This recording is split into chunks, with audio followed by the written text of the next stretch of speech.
اعوذ باللہ من الشیطان الرجیم، بسم اللہ الرحمن الرحیم۔ السلام علیکم ناظرین، میں ہوں آپ کا ہوسٹ محمد عقیل اور ہمارے اس چینل میں آپ سب کو خوش آمدید۔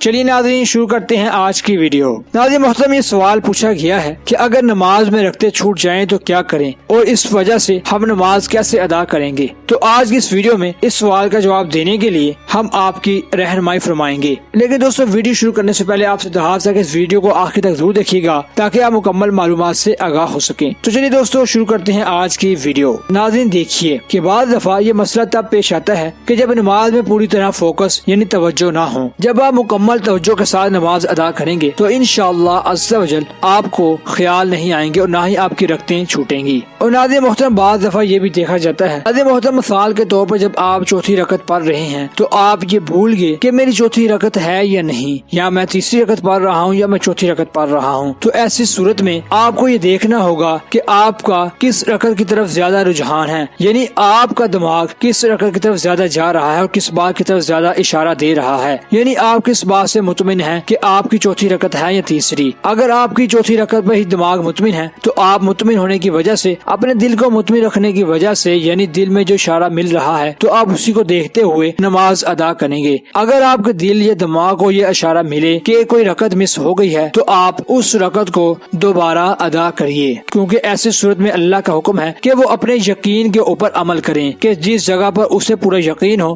وہ اسی صورت میں نماز ادا کریں۔ اور ناظرین محترم، یہ رکعتوں کے بھولنے کی وجہ بہت مختلف ہوتی ہے، الگ الگ رکعتوں کی بھولنے کی وجہ کے الگ الگ سوالوں کے جواب ہوتے ہیں۔ اور ایسی ایک نئی ویڈیو بنانے کے لیے ہم سوچ رہے ہیں کہ ہم تمام ایسی ویڈیو بنائیں کہ جس میں ہم آپ کو رکعتوں کے تمام وہ بھولے ہوئے مسائل بتا سکیں کہ جس سے آپ مکمل طور پر سیٹسفائی ہو سکیں۔ لیکن ناظرین آج کی اس ویڈیو میں ہم نے آپ کو یہ بتانے کی کوشش کی کہ جب آپ نماز میں رکعتیں بھولتے ہیں تو آپ کو جس بات پر پورا یقین ہو، یعنی جس بات کی طرف آپ کا دماغ اور دل اشارہ دے رہا ہو، تو آپ کو اسی یقین کے ساتھ پھر نماز ادا کرنی چاہیے۔ تو دوستو یہ تھی ہماری آج کی مختصر ویڈیو۔ ہم امید کرتے ہیں کہ آپ کو آج کی ہماری ویڈیو کافی پسند آئی ہوگی۔ ویڈیو پسند آنے کی صورت میں ہمارے چینل کو سبسکرائب، لائک اور شیئر کر لیجیے، پاس میں موجود بیل آئیکن کو بھی کلک کر لیجیے تاکہ آپ کو ہماری ہر نئی آنے والی ویڈیو کی نوٹیفیکیشن ملتی رہے۔ اپنے دوستوں، رشتہ داروں، گرد نواح کے تمام لوگوں کا بہت خیال رکھیے گا۔ اجازت دیجیے، اللہ حافظ۔